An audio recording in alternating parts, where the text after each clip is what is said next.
a very important election for Chile. It was very unlikely in the first round we'd ever get an outright winner. So Sebastian Piñera was the favourite, certainly, but for him to have achieved an outright win, he'd have needed 50% plus one of the votes. And that was always very unlikely, as Chile at the moment is a very divided country after 5 years of Michelle Bachelet. So in the first round we had three main contenders. The first contender was Sebastian Piñera, who achieved 36% of the vote, but he was actually polling at about 44%. So it's certainly the case that he underperformed in the election. On the other side of the coin, we also have Alejandro Guillier, who is the left-wing social democrat. Now, Guillier is an ex-television presenter, an ex-journalist, who's a relative newcomer to politics. And so he actually ended up with over 20% of the vote, as did Beatriz Sanchez, who is the leader of the Frente Amplio. The Frente Amplio is another left-wing group that is actually the conglomeration of 13 parties. So it's a wide coalition, and as you can imagine, there's going to be a lot of infighting because of that. So it's very difficult to get any kind of coherent position from the Frente Amplio. So Beatriz Sanchez actually did very well. She was polling at less than 10%, but ended up getting over 20%.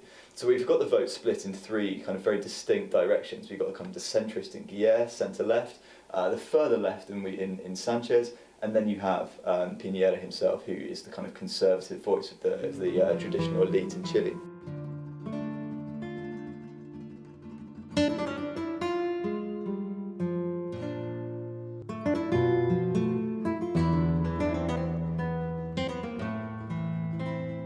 So actually it's not so clear-cut. We have the situation at the moment where the latest poll, which was published on the 1st of December, shows that Piñera had 40% of kind of the vote intention of the people asked by the poll.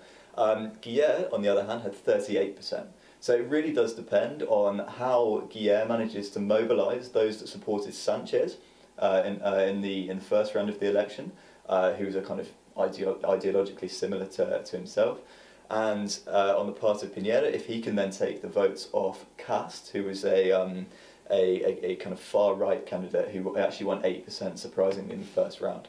So as for their policies, I think their kind of ideological positions are virtually reflected in their policies. So we have Piñera, who is the very embodiment of the kind of Chilean elite, the establishment.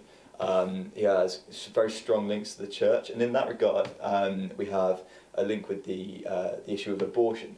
So in 2017, this year, for the first time, Chile legalised abortion, but in three very specific cases, as is the case in many Latin American countries. But that was something that Michelle Bachelet fought for a very long time, and so it was a monumental passage of law when that actually happened. Guillier is saying that basically he is more of the same. He is stability himself, although the only thing he wants to do is change the economic model, in effect, so kind of a big social transformation to make sure that the inequality that is rife in Chilean society is reduced. And there's been a number of kind of gaffes throughout the campaign, largely relating to what Guillier has said with regard to those who have the most, those where the wealth is concentrated, reaching into their pockets and dividing what Chile has more. So those are the two main camps in this second round election.